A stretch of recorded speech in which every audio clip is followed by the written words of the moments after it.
Baik, bismillahirrahmanirrahim. Assalamualaikum warahmatullahi wabarakatuh. Perkenalkan, nama saya Raden Handiriono, biasa dipanggil Rio. Saya sekarang adalah dosen tetap yayasan di Fakultas Hukum Universitas Swadaya Gunung Jati, UGJ Cirebon. Saya membuat video ini untuk representasi dari uh, Tridharma Perguruan Tinggi yang saya lakukan sebagai dosen, baik itu melakukan pengajaran, penelitian, maupun saya melakukan pengabdian kepada masyarakat. Saya di dalam Fakultas Hukum UGJ mengampu beberapa mata kuliah. Salah satunya mata kuliah yang saya ampu adalah tentang hak atas kekayaan intelektual. Nah, di sini saya akan cerita sedikit hak atas kekayaan intelektual di dalam Fakultas Hukum UGJ.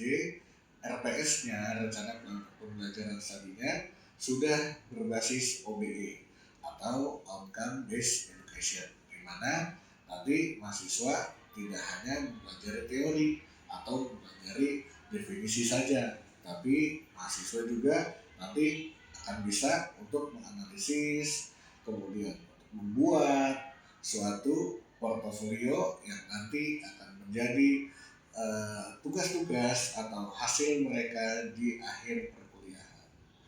Sedikit bercerita tentang mata kuliah saya, yaitu hak atas kekayaan intelektual. Banyak sekali masyarakat di luar sana yang berpikir bahwa hak atas kekayaan intelektual berarti membicarakan paten. Padahal paten, hak cipta, merek, desain industri, rahasia dagang itu adalah bagian daripada hak atas kekayaan intelektual itu sendiri. Jadi tidak otomatis kalau paten itu merupakan hak atas kekayaan intelektual, ada paten saja, ya tidak. Tapi banyak jenis-jenis yang lain.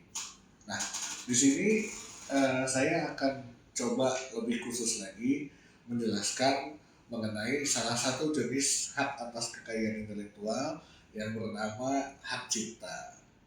Nah, hak cipta sendiri kalau di dalam kelas di awal perkuliahan, tentunya saya akan membuat suatu mind map, pemetaan. Di mana dalam pemetaan ini saya mengisi beberapa subjek-subjek. Contohnya adalah definisi, dasar hukum, kemudian subjek dan objeknya, kemudian contoh permasalahan, dan hal-hal lain yang dianggap perlu seperti ruang lingkup dan lain-lain. Nah, setelah mahasiswa mengetahui hal-hal tersebut secara teoritis dengan menggunakan buku-buku, buku ajar, jurnal, kami juga akan membawa mereka kepada pertengahan perkuliahan. Di masa tengah perkuliahan ini, mahasiswa nanti akan coba untuk aplikasi dari mind map tersebut. Yang tadi mind mapnya hanya sekitar 50%, sekarang dilengkapi lagi 50% lagi, sehingga menjadi mind map yang utuh. Contohnya apa? Contohnya adalah dengan membawa beberapa permasalahan yang update, kemudian membawa jurnal-jurnal yang bisa dibaca di jurnal yang tentunya terakreditasi dengan baik ya, untuk contoh-contoh mahasiswa baik itu nasional maupun internasional. Kita belajar untuk menganalisis, kita belajar untuk memetakan, kemudian kita belajar juga untuk mengimplementasikan aturan-aturan yang dipelajari kepada nanti bagaimana cara menyelesaikan permasalahan secara solutif. Nah, di akhir perkuliahan, mungkin di pertemuan sekitar 13, 14 atau 15 sebelum ujian akhir, saya akan memberikan beberapa kuis. Nah, memberikan beberapa pertanyaan, latihan soal, dan kemudian saya akan membuat suatu project yang nanti di akhir akan merupakan bagian dari beberapa portofolio yang dibuat dari awal perkuliahan, tengah kuliah, dan akhir kuliah. Contohnya membuat suatu perjanjian yang objeknya adalah hak cipta. Kemudian membuat suatu karya cipta dan mahasiswa mencoba untuk mencatatkannya kepada Dirjen Haki supaya mahasiswa pun tahu, oh ternyata ada cara-cara tertentu ya untuk mencatatkan ciptaannya. Kemudian proyek besarnya itu masing-masing tergantung mahasiswanya atau kelompoknya, tetapi semua berdasarkan atau based on RPS yang tadi di awal saya bilang merupakan sudah OBE semua. Jadi mahasiswa ini sudah punya skill yang mumpuni ketika di akhir perkuliahan, bukan lagi hanya membicarakan teori semata, karena harus disesuaikan dengan capaian pembelajaran mata kuliah atau CPMK yang sudah ada di dalam RPS OBE-nya. Kemudian di dalam pembelajaran saya juga menggunakan beberapa tools, tidak hanya berupa buku, jurnal, tetapi saya juga menggunakan sesuatu yang dekat dengan teknologi seperti smart TV, tablet yang isinya adalah nanti materi, atau kita bikin kuis berdasarkan yang ada di tablet atau misalkan di smart TV tersebut, bikin estafet pembelajaran, artinya pertanyaan yang berkelanjutan, pertanyaan yang sustainable yang harus dijawab oleh satu persatu mahasiswa di kelas. Selain itu juga saya menggunakan AI, Artificial Intelligence, tentunya dengan batasan penggunaan yang berdasarkan kepada etika dan tanggung jawab di bidang pendidikan. Jadi itu semua merupakan instrumen-instrumen yang harus saya lakukan, karena mau tidak mau teknologi ini sangat luar biasa. Teknologi ini bisa membantu mahasiswa untuk belajar. Yang terpenting kita yang menguasai teknologi, jangan sampai teknologi yang kemudian menguasai mahasiswa. Mungkin sekian dari saya. Mohon maaf apabila ada kesalahan kata. Wabillahi taufiq wal hidayah. Assalamualaikum warahmatullahi wabarakatuh. Terima kasih. Baik, bismillahirrahmanirrahim. Assalamualaikum warahmatullahi wabarakatuh. Terima kasih teman-teman mahasiswa kelas F sudah hadir. Alhamdulillah teman-teman. Kita hari ini akan melanjutkan kegiatan kita, yaitu mempelajari mata kuliah hak atas kekayaan intelektual. Yang kita ketahui di pertemuan pertama kita mempelajari hak atas kekayaan intelektual secara umum. Bahkan saya pernah memberikan contoh, Anda juga pernah kemudian bertanya, apa sih identiknya paten dengan hak atas kekayaan intelektual? Karena kalau kita bicara secara luas, banyak di luar sana yang bilang bahwa paten ini adalah identik sekali dengan hak atas kekayaan intelektual. Padahal belum tentu, ya, karena seperti kita flashback pada pertemuan minggu lalu, hak atas kekayaan intelektual ini luas banget, teman-teman. Ya, bisa berupa hak cipta, bisa berupa merek, indikasi geografis, bisa berupa paten. Nah, ini ya yang sering terdengar itu kan paten. Kemudian bisa juga berupa desain, industri, juga rahasia data. Jadi kita minggu lalu ya sudah mempelajari bahwa hak atas kekayaan intelektual ini merupakan pohon besar, ya, yang cabang-cabangnya ini adalah jenis-jenisnya dari hak atas kekayaan intelektual sendiri. Nah, kita lanjut. Saya udah bilang tadi bahwa hari ini kita akan khusus membahas mengenai salah satu dari jenis hak atas kekayaan intelektual yang bernama hak cipta. Ya, Bisa lihat di depan. Hak cipta sendiri merupakan salah satu jenis dari hak atas kekayaan intelektual, teman-teman. Ya, seperti biasa, saya selalu membuat mind map latar belakang, ya, pemetaan daripada mata kuliah kita. Karena kita bicara hak cipta, maka yang wajib kita ketahui di awal adalah dasar hukumnya. Ada yang tahu dasar hukumnya undang-undang hak cipta yang terbaru? Undang-undang nomor berapa? Ada yang tahu? Ya, gimana? Undang-undang nomor 28 tahun 2014. Ya, betul sekali. Undang-undang nomor 28 tahun 2014 tentang hak cipta itu adalah dasar hukum. Jadi Anda bisa catat, Anda bisa tulis di tab Anda, di handphone Anda atau di catatan Anda. Di dalam pemetaan ini yang pertama harus Anda tulis adalah dasar hukum itu tadi, ya, Undang-Undang nomor 28 tahun 2014 tentang hak cipta. Ya, harus lengkap penulisannya, nomornya pun nggak boleh disikat-sikat. Nah, kemudian pemetaan yang kedua, setelah kita tahu dasar hukumnya, kira-kira yang perlu kita ketahui apa lagi sih tentang hak cipta itu? Apabila kita melihat produk kepada pemetaan tadi, ya, mind map tadi yang ada di pikiran Anda semua.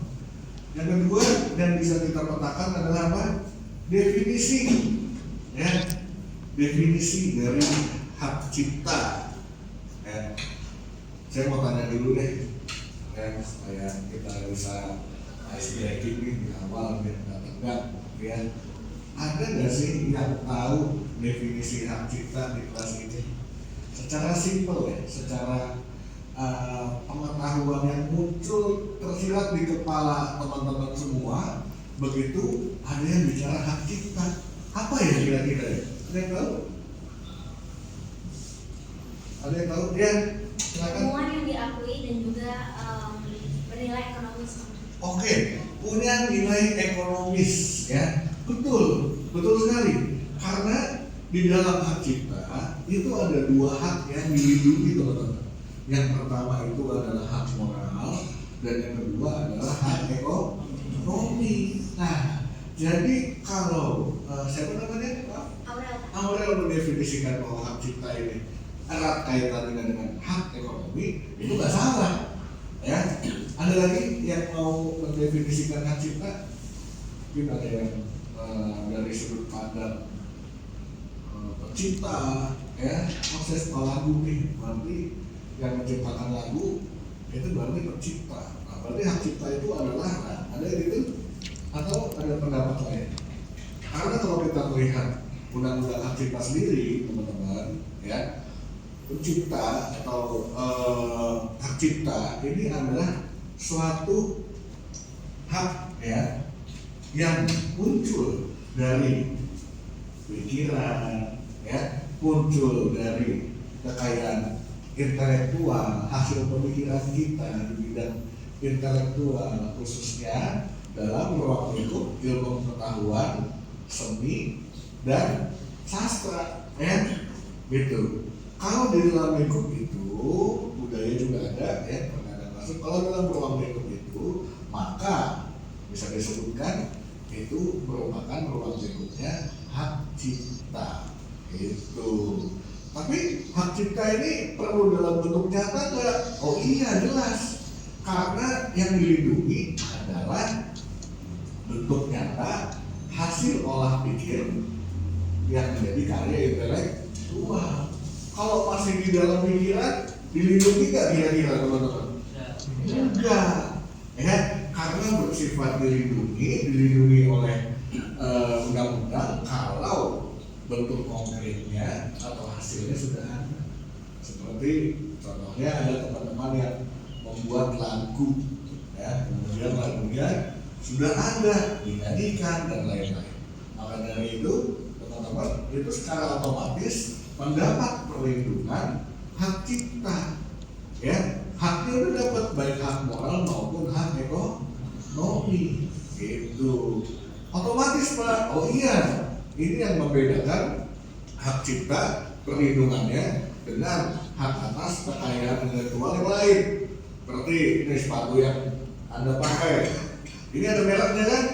Nah, kalau merek itu tidak otomatis, tapi harus diinisiasi, didaftarkan terlebih dahulu. Kalau tidak didaftar, keluar tidak sertifikat mereknya. Apakah diakui dan perlindungannya? Ya tidak. Ya. Begitupun kepada paten ataupun desain produk atau desain industri ya yang kita kenal. Akan tetapi kalau hak cipta, perlindungannya ini secara deklaratif. Jadi otomatis ketika Anda sebagai pencipta mendeklar ya ciptaan Anda, saat itu juga maka Anda mendapat perlindungan.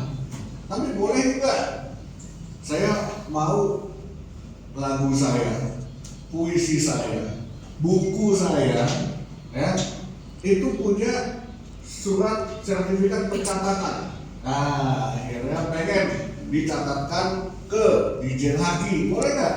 Boleh, ya, boleh, tapi tidak wajib karena secara otomatis deklaratif sudah ada nih perlindungannya.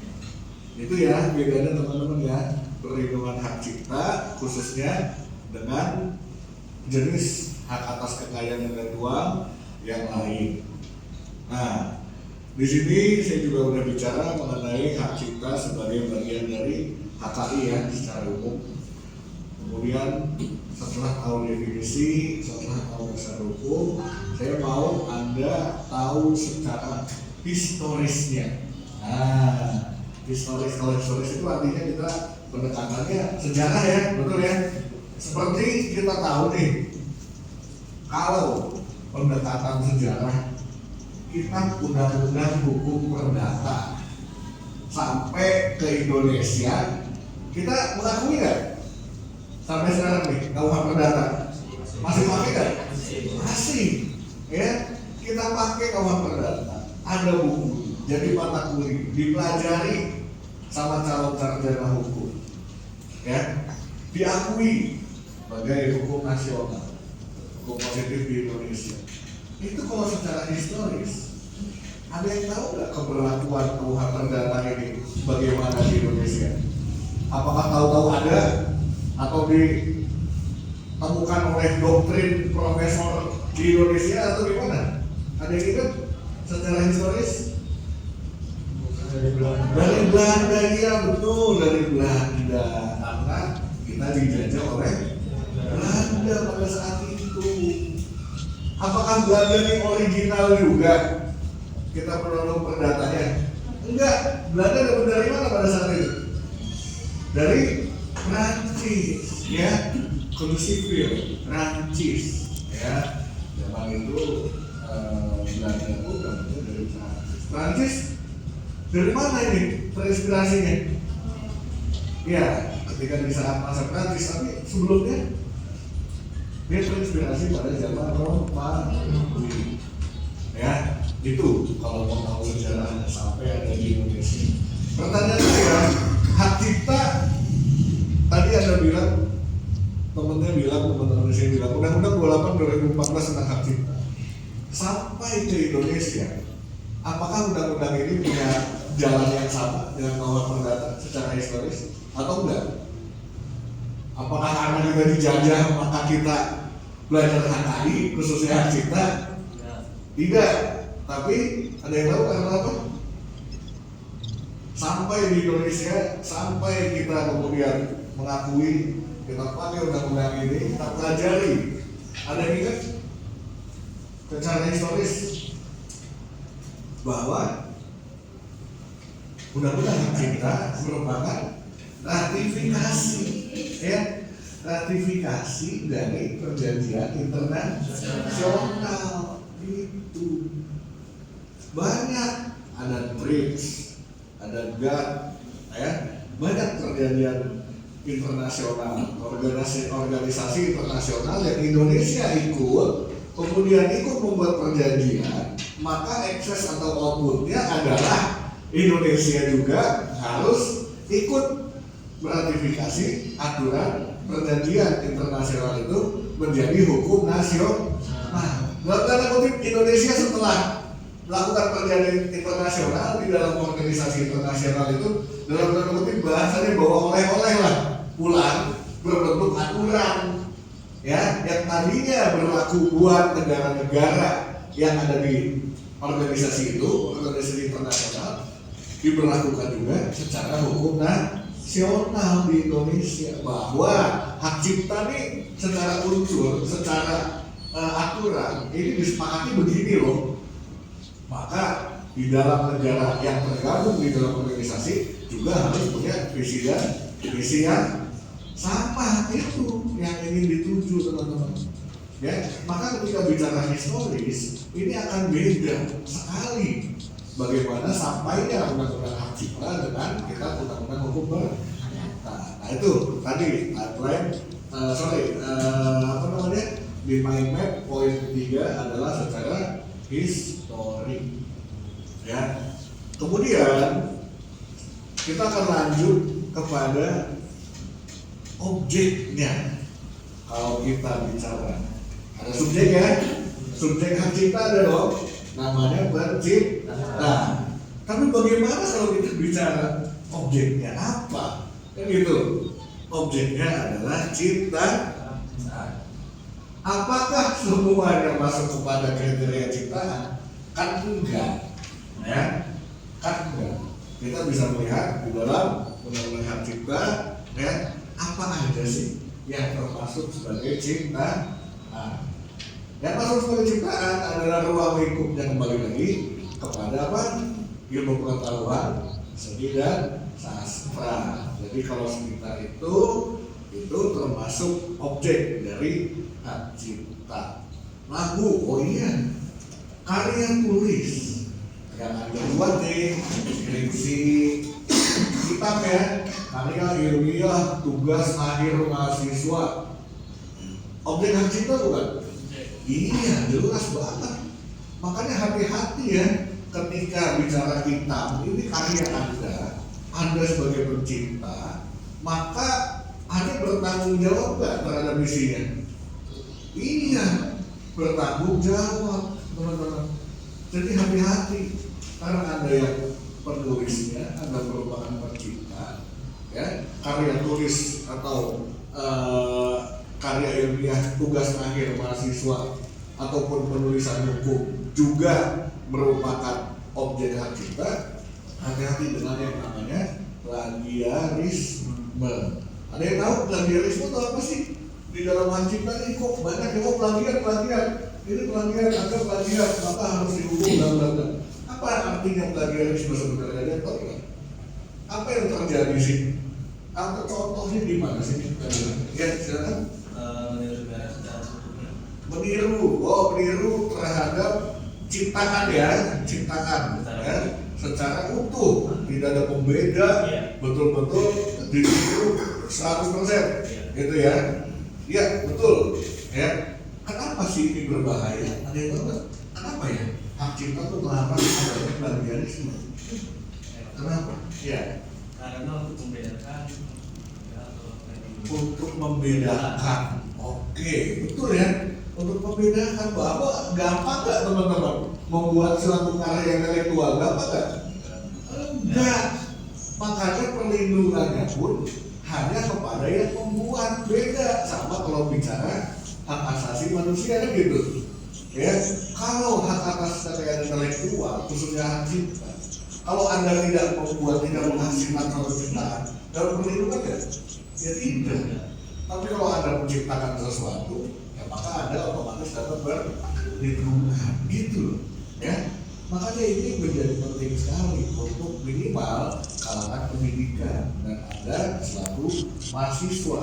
Saya senang sekali ketika mahasiswa ini betul-betul tahu ya mengenai hak cipta ini, betul-betul merasakan bahwa nggak gampang untuk menghasilkan suatu karya, sehingga ketika Anda pun dihadapkan kepada ingin melakukan plagiarisme atau enggak, Anda teman-teman bisa bilang bahwa oh enggak, karena saya menghargai prosesnya, saya menghargai penciptanya, saya menghargai juga objeknya, ya, karena susah, tidak semuanya mendapat perlindungan itu, teman-teman, ya. Kemudian kembali, ketika kita mengetahui ada subjek dan objek, ada juga tadi hak moral dan hak ekonomi. Nah, ini menarik ya teman-teman.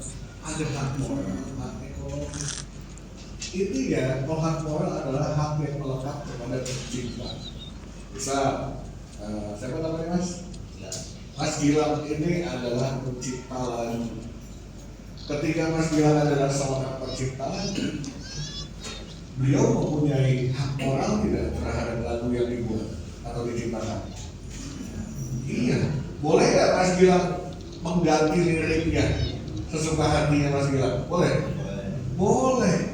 Ya, bisa nggak Mas Gilang kemudian memakai nama samaran di dalam ciptaan lagunya?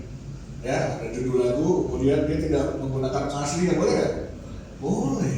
Ya, itu adalah hak moral yang beliau melekat kepada dirinya sendiri sebagai pencipta, gitu. Mengubah, mengaransemen ulang. Yang tadi lagunya lagu pop diubah sama Gilang jadi lagu dangdut, boleh nggak? Kalau dia pencipta deh, ya boleh-boleh aja, nggak masalah. Mau dibikin dari genre apapun, terserah pencipta. Ya. Kemudian itu hak ekonomi, hak moral bahkan kepada pencipta. Kemudian hak yang kedua, kalau bicara hak cipta adalah hak ekonomi. Tadi yang Aurel bilang, ya, hak cipta itu punya hak ekonomi. Sebutin dong contoh satu hak ekonomi yang bisa diperoleh kalau kita menciptakan ciptaan. Apa contohnya? Royalti. Wah, bagus sekali nih, ya. Royalti. Royalti adalah hak, salah satu hak ekonomi, betul ya? Oke. Bisa kasih contoh nggak? Kapan sih seorang pencipta mendapatkan royalti? Kalau bisa contohnya lagu nih ya, karena lagi up to date banget ya, royalti lagu. Wah, tidak boleh menggunakan lagu saya, ya. Ada pelarangan lagu oleh pencipta lagu. Nah, ini royaltinya gimana? Apa royalti? Kapan seorang pencipta lagu dapat royalti menurut teman-teman? Ketika hasil karyanya digunakan oleh seseorang untuk mendapatkan nilai ekonomi sehingga dia berhak mendapat bagian, Pak. Oke, betul, bagus. Bagus sekali ya, penggunaan karya, ya, penggunaan karya, penggunaan ciptaan oleh pihak lain mendapat royalti. Iya dong, karena kan tadi saya bilang bahwa setiap pencipta mempunyai hak ekonomi. Boleh dong pencipta lagu ini kemudian mengadakan perjanjian lisensi, ya, atau dalam hal ini penulis kemudian di cetak banyak tulisannya. Gilang atau Aurel adalah penulis buku tentang hukum. Wah, supaya idenya banyak masuk kepada teman-teman mahasiswa, saya tulis lah, ya, pengalaman Aurel, sudut pandang Aurel tentang hukum. Tapi Aurel adalah mahasiswa hukum yang aktif berorganisasi, bisa. Atau Gilang menulis apa bedanya atau bagaimana politik apabila dikaitkan dengan hukum. Ingin pikirannya, idenya, gagasannya ini mengalir kepada masyarakat luas. Akhirnya menggandeng publisher, diperbanyak, dijual di toko buku, laku ribuan eksemplar. Itu pemenuhan hak ekonomi nggak? Iya, lagu juga tadi. Makanya di situ saya sengaja menuliskan lembaga manajemen kolektif, ya. Ini adalah satu lembaga, ya, yang punya tugas, punya wewenang untuk distribusi royalti dan menarik royalti untuk kepada diserahkan kepada pencipta, ya. Itu jadi pencipta lagu juga bisa, ya, mendapat hak ekonomi melalui royalti tadi. Dua ini adalah lembaga manajemen kolektif, gitu, teman-teman. Ya, sampai sini ada pertanyaan dulu terkait dengan pemaparan saya tentang hak cipta. di bagian awal apakah ada yang mau Pertanyaan iya apa? silakan. Terkait lisensi, Ya. apabila di perjanjian lisensinya penerima lisensi itu diizinkan oleh pencipta untuk mengubah judul misalnya di lisensi lain, apakah itu tetap diperbolehkan? Oke, perjanjian lisensi ya, apakah boleh ketika pihak ketiga kemudian dalam isi perjanjian itu boleh untuk mengubah ya aransemen ulang tadi apa lagu gitu ya, boleh enggak ya? Jawabannya adalah boleh, nggak apa-apa kalau ya semuanya tertuang di dalam perjanjian. Jadi ada pencipta, ada pemegang hak cipta. Pemegang hak cipta ini mendapatkan hak dari pencipta melalui suatu perjanjian lisensi tadi, gitu loh. Nah, ketika disetujui seperti itu, ya tidak apa-apa, gitu ya, boleh-boleh saja. Contoh selain lagu penyiaran, ya, penyiaran ini kan objek hak cipta juga. Diketahui bersama di dalam perjanjiannya boleh menyiarkan kembali pihak ketiga ini, boleh melakukan perjanjian penyiaran kembali atas izin pihak pertama, ya itu oke, kawan. Ya, harus dengan izin. Ingat ya, perjanjian lisensi ini sangat penting sekali. Ya, ini bagus pertanyaannya. Ya, ini sebenarnya nanti akan saya lanjutkan di pertemuan kedua. Ini pertanyaan yang muncul, ini hal yang baik buat kalian. Artinya kalian udah baca terlebih dahulu nih, saya lihat ya, udah baca dulu di rumah baru masuk kelas. Ini top namanya ya, kelas yang bagus. Ada lagi? Saya kira cukup ya untuk hari ini, teman-teman. Harapan saya semoga apa yang kita pelajari hari ini bisa menjadi wawasan baru, ilmu baru, ya, dan bisa menambah pengetahuan oleh teman-teman semua yang nanti teman-teman, karena RPS kita ya, saya pernah katakan di pertemuan awal sudah berbasis OBE, Outcome Based Education, yang mana kalian tidak hanya belajar teori saja, tidak belajar definisi saja, ya, tapi kalian akan membuat suatu proyek setiap selesai perkuliahan yang nanti akan menjadi portofolio di pertemuan ke-15 sebelum kita melakukan ujian akhir ya semester. Jadi perlu diingat teman-teman semua, setelah ini wajib untuk membuat suatu proyek ya, yang kemudian nanti jadi portofolio dikumpulkan, itu menjadi bukti bahwa pembelajaran OBE ini tidak sekedar pengertian aja, tapi juga bisa menambah skill dan pengetahuan saudara ya. Nanti proyeknya yang pertama adalah tadi untuk membuat suatu perjanjian lisensi antar pelaku usaha dengan objeknya adalah siaran sepak bola. Nah, ini yang cowok ngerti nih pasti arahnya kemana ya. Siaran sepak bola ada objek hak cipta di situ? Ada ya. Untuk kita menikmati tayangan tersebut perlu nggak perjanjian lisensi antara pihak Indonesia dengan pihak pencipta pemegang hak cipta di luar negeri? Perlu nggak? Perlu ya. Nanti kita akan coba membuat suatu perjanjian seperti itu. Kita biasakan, kita mulai dari awal sampai dengan akhir perjanjian ya. Nggak apa-apa, nanti ada kesalahan, kita belajar, ada revisi, kita belajar ya dari revisi tersebut. Karena jangan takut salah ya, sekali lagi jangan takut salah. Karena kalau kita nggak pernah salah, ya kita nggak tahu ya salah kita di mana, dan kita harus memperbaiki hal yang kita salah tersebut dengan cara apa. Paham ya teman-teman?